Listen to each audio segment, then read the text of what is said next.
nuestros televidentes. Hola, bienvenidos a esto que se llama Contagiarte. Hoy el arte se tomó media hora de programación para contagiarlos de ideas. ¿Qué? ¿Cómo así, Dani? Así como lo oyes, les vamos a hablar sobre pintura, teatro, danzas, fotografía y estimulación en la primera infancia. Y Yure, ¿tú tienes hijos? No, Dani, aún no estoy preparada para esto, pero barájamela más despacio. Yo no sé nada ni de teatro, ni de danza, ni mucho menos de pintura. ¿Qué vamos a hacer? No te preocupes, nosotras solo dirigimos. Vamos a tener unos invitados especiales que nos van a ampliar los conocimientos sobre este tema. Ah, así pues sí.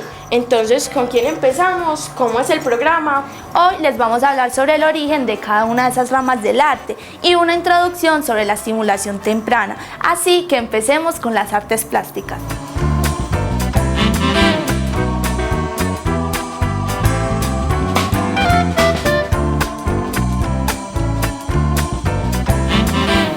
El nacimiento del arte fue uno de los sucesos más extraordinarios de la historia evolutiva del hombre. Hoy vamos a hablar de cómo surgió y por qué es tan importante. Marcelo Ponzone, quien es integrante del grupo artístico Los Mandibuleros, nos va a contar qué es el arte y cuándo empezó.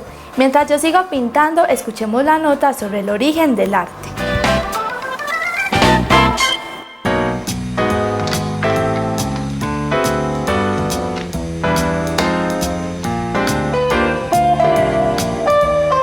Hay muchas definiciones a lo largo de la historia, es algo muy subjetivo, yo creo que cada uno tiene su forma de entenderlo, desde los artistas hasta los que lo miran desde otro lugar, desde afuera. Por un lado, hay como una costumbre de hablar de arte o de obra de arte con relación a ciertas manifestaciones como puede ser una pintura, una escultura. El arte es la obra o el producto en sí y también el proceso que nos permite llegar a que esa obra se materialice. Hay todo un proceso creativo que además de conexión como con esa fuente de inspiración, también conlleva una parte de metodología, de técnica. Personalmente yo pienso que el arte es una posibilidad de expresar aquello que llevamos como en lo más íntimo de nosotros. Es una forma de conectarnos con nuestra esencia más profunda, que es a su vez la misma esencia del universo. Entonces siento que cuando nos ponemos las personas en una actitud artística estamos haciendo como una especie de puente entre aquello que no está tan a la vista, pero que hace parte de nuestra identidad profunda, y estamos tratando como de ponerlo, de manifestarlo, de mostrarlo a través del filtro personal y ponerlo al alcance de las personas.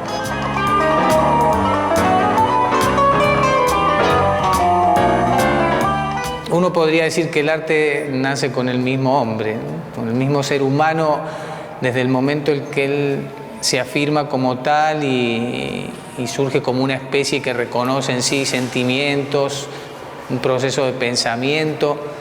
Desde ese momento siento que el ser humano tiene como esa necesidad de plasmar el mundo que lo rodea y plasmarse a sí mismo en algo que no sea él mismo, ¿no? Cómo poder dejar eso que él percibe, todas esos sentimientos y esas sensaciones, poder dejarlas plasmadas en algo. Entonces lo que hoy vemos nosotros pueden ser obras dibujadas en una roca, pero seguramente aquellos mismos hombres tenían sus canciones, tenían sus danzas, tenían una forma de expresión oral que no está en los registros. Entonces hablamos de las primeras obras de arte cuando vemos una pintura rupestre, pero eso también es algo muy relativo. Hay mucho que no ha quedado y que sabemos que existió y que seguramente desde esos primeros momentos de la humanidad que se están también revaluando constantemente a través de las investigaciones, y se va viendo que cada vez el hombre da indicios de haber hecho cosas antes de lo que se pensaba. Y seguramente la expresión artística va a existir hasta que el último ser humano deje su aliento sobre nuestro planeta.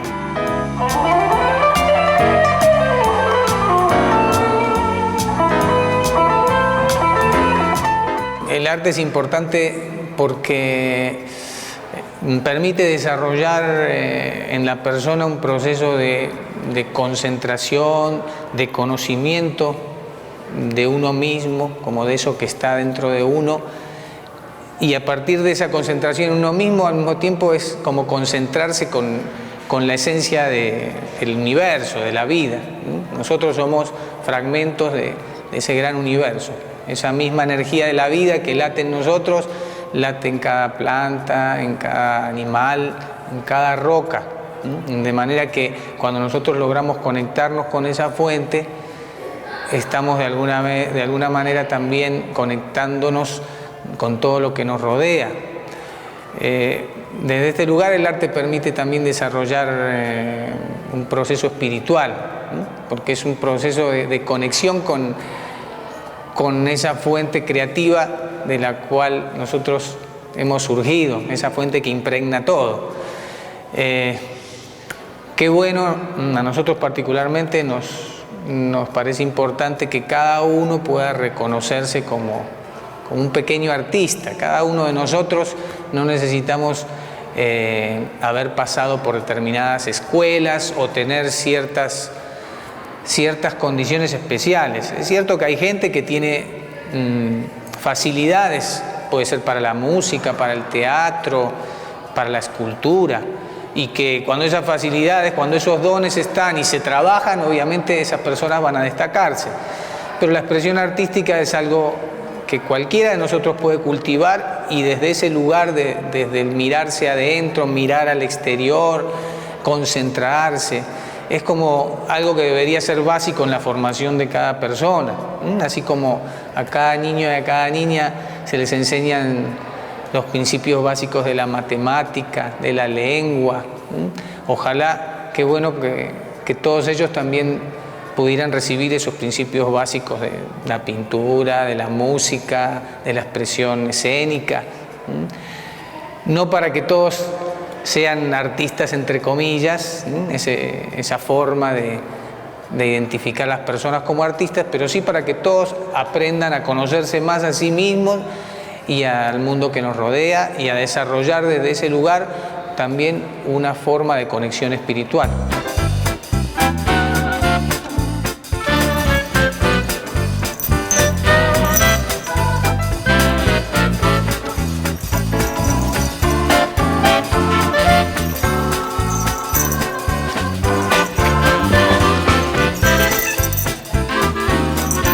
El teatro, así como la música y la danza, se encuentran dentro de las artes más espontáneas y su expresión constituye un elemento fundamental de la condición humana. Es interesante si nos detenemos a pensar en las emociones del hombre actual.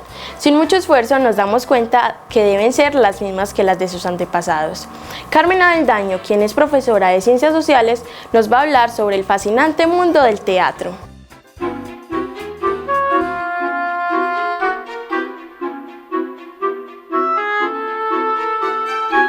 Los orígenes del teatro se encuentran en antiguos ritos de raíz prehistórica, cuando el ser humano empieza a ser consciente de la importancia de la comunicación para las relaciones sociales.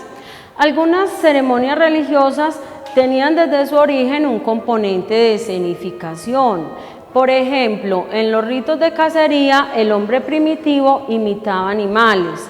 Pero la tradición teatral actual tiene sus orígenes concretamente en Grecia. El teatro griego surge cuando se pretende ofrecer una situación ficticia o bien reproducir un acontecimiento del pasado para un público concreto. Pues cuando los miembros de una tribu realizaban una ceremonia religiosa, no existían espectadores. Cada miembro de la tribu tenía asignado un papel dentro del ritual. El teatro griego evoluciona cuando se introduce la palabra. Así se pasa de lo ritual a lo mítico. Y surge así la tragedia griega. Más adelante aparece la comedia con un primer componente de sátira y crítica política y social.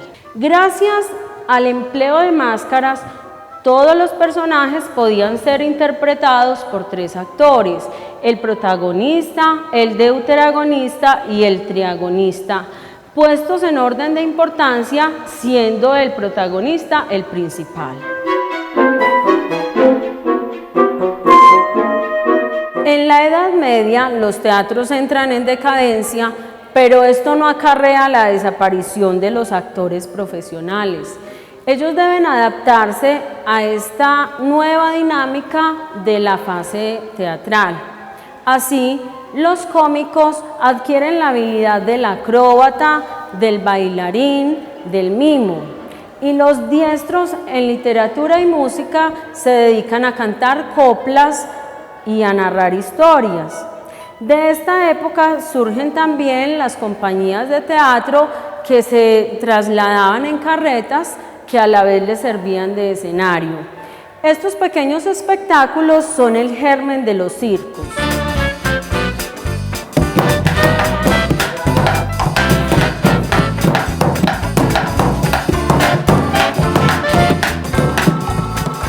La danza es la expresión musical del cuerpo humano mediante movimientos rítmicos. El ritmo se encuentra en todo lo observable de nuestra percepción, desde las palpitaciones del corazón y la respiración hasta el aleteo de un pájaro. En la nota de danza, José Humberto Molina nos va a contar los aspectos más interesantes de esta práctica, que se convierte en una tradición y que tiene raíces profundas con nuestros ancestros.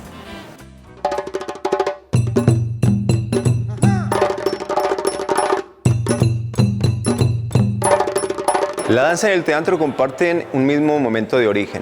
Los rituales religiosos surgen para expresar las diferentes necesidades que experimenta el ser humano. Para las necesidades alimenticias se practicaban danzas que aludían a la caza y recolección de frutos.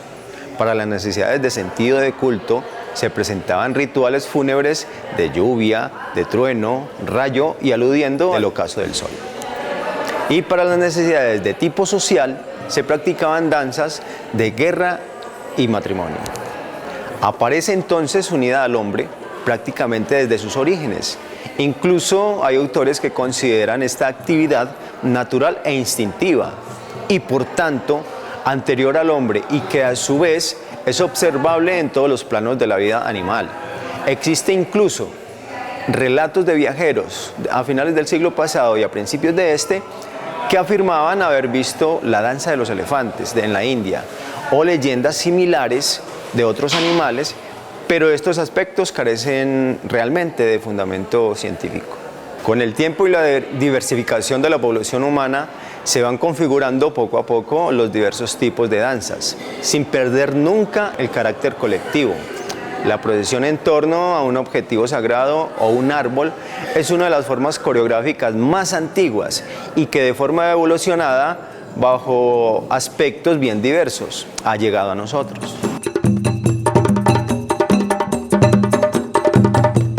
Grecia fue el primer lugar donde la danza fue considerada un arte, teniendo una musa dedicada a ella llamada Terpsícore. Los griegos y la mayoría de los pueblos antiguos introdujeron el baile en la mayor parte de sus ceremonias sagradas y profanas. El baile o danza sagrada es de todas la más antigua. La fotografía es el arte y la técnica de obtener imágenes duraderas debido a la acción de la luz. La luz es el elemento fundamental de la fotografía. La raíz del término viene del griego phos, que traduce luz, y grafé, escritura. Entonces fotografía significaría escribir o grabar con luz. Juan Esteban Jaramillo, quien es comunicador gráfico, nos va a contar sobre la historia de la fotografía.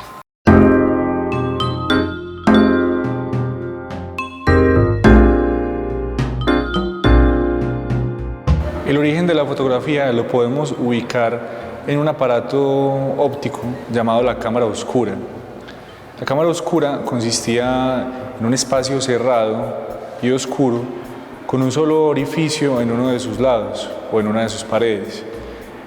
Por este orificio entraba la luz del exterior generando una imagen que se proyectaba sobre la pared opuesta y que era invertida. Es muy difícil tener a ciencia cierta los datos de quién inventó la cámara oscura o cuándo o en qué lugar sucedió esto, pero se tienen algunos datos importantes. Por ejemplo, se sabe que Aristóteles definió el principio físico básico de su funcionamiento y Leonardo da Vinci usó la cámara oscura para fines artísticos. Para Leonardo consistía como un objeto de investigación porque las imágenes que eran proyectadas en la pared, él las calcaba y podía tener una imagen fiel de lo que estaba pasando en la realidad.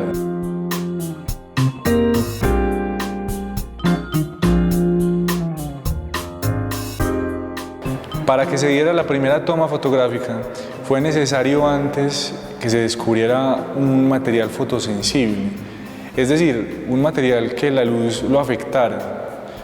Esto se dio en 1726, cuando se descubrió que el nitrato de plata era fotosensible. Entonces, 100 años después, Joseph Niepce inventa un método llamado la heliografía, que después pasó a llamarse el método del daguerrotipo. Este método consistía en usar una cámara oscura y en el fondo tener una placa de metal de plata pulida, la cual era fotosensible. Tenía muchos inconvenientes, uno de ellos eran los tiempos de exposición. Los tiempos de exposición quiere decir cuánto se dura tomando la foto. Los tiempos de exposición con el daguerrotipo oscilaban entre los 15 y los 30 minutos. Entonces el modelo tenía que estar sentado media hora esperando a que la foto se tomara, esperando a que los rayos de luz hicieran el efecto en la placa de metal. Pero fue un método bastante llamativo para las clases burguesas porque abarataba los costos de una pintura. Entonces no tenían que hacerse, llamar al pintor a que les hiciera el retrato, sino que simplemente con un daguerrotipo ya tenían su retrato.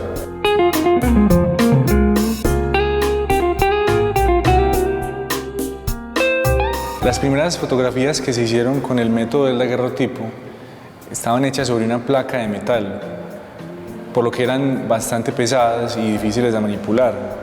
Aparte, los gases y los elementos que se usaban en su producción eran un poco perjudiciales para la salud. También es de destacar en las primeras fotografías que eran elementos únicos, no se podía hacer muchas copias, o no se podía hacer ninguna copia de un daguerrotipo sin dañar el original, entonces eran objetos de culto. También vale destacar de esas primeras fotografías que eran monocromáticas, es decir, eran a un solo color, como fotografías a blanco y negro, con a veces tonos sepias, tonos amarillos, tonos rojizos. Todo dependía de qué elementos usaran en su producción. Para terminar, tenemos una sección dedicada a las madres que tienen niños entre los 0 y 2 años. En esta sección te vamos a mostrar las formas en las que puedes estimular a tu bebé para que crezca fuerte, sano e inteligente. Veamos la nota que nos presenta Sandra Parra del programa Estimulación Temprana, donde aprenderás más de este importante tema.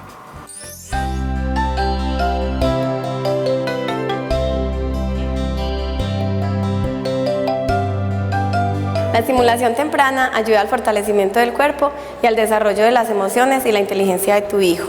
Incorporando todas esas actividades en el juego diario, contribuirás al pleno desarrollo y cuidado de la salud de tu hijo.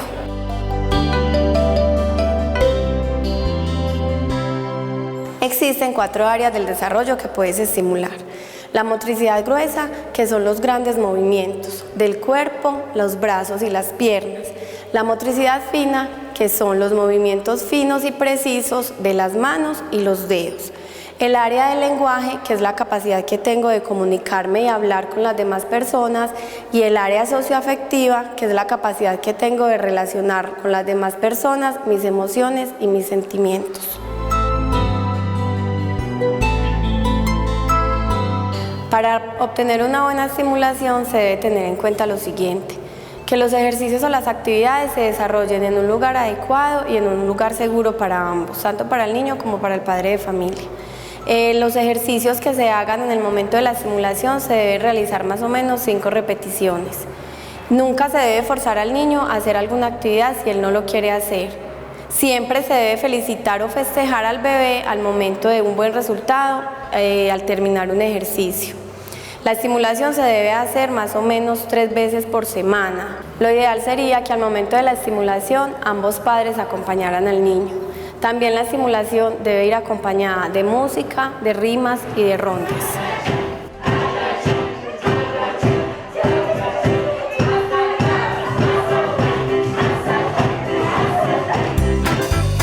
Y bueno, antes de despedirnos de nuestros televidentes, Yure, ¿cuál fue la sección que más te gustó o más te interesó? Dani, la sección que a mí más me interesó fue la de fotografía, ya que mira, antes tenías que demorarte 8 horas para tener tu foto y ya tienes miles en una memoria en un instante. Y Dani, ¿a ti qué fue lo que más te llamó la atención? A mí me gustó mucho la sección de danza porque mira con nuestro cuerpo todo lo que le transmitimos a las personas, y también esa es una tradición que llevamos desde hace muchos años y que la seguimos transmitiendo de generación en generación. Y bueno, para terminar, esperamos que nuestros televidentes hayan disfrutado como nosotras y que hayan aprendido mucho del arte y las mamás de la estimulación para sus bebés. Y bueno, nos vemos la próxima semana a la misma hora aquí en Corpagua TV.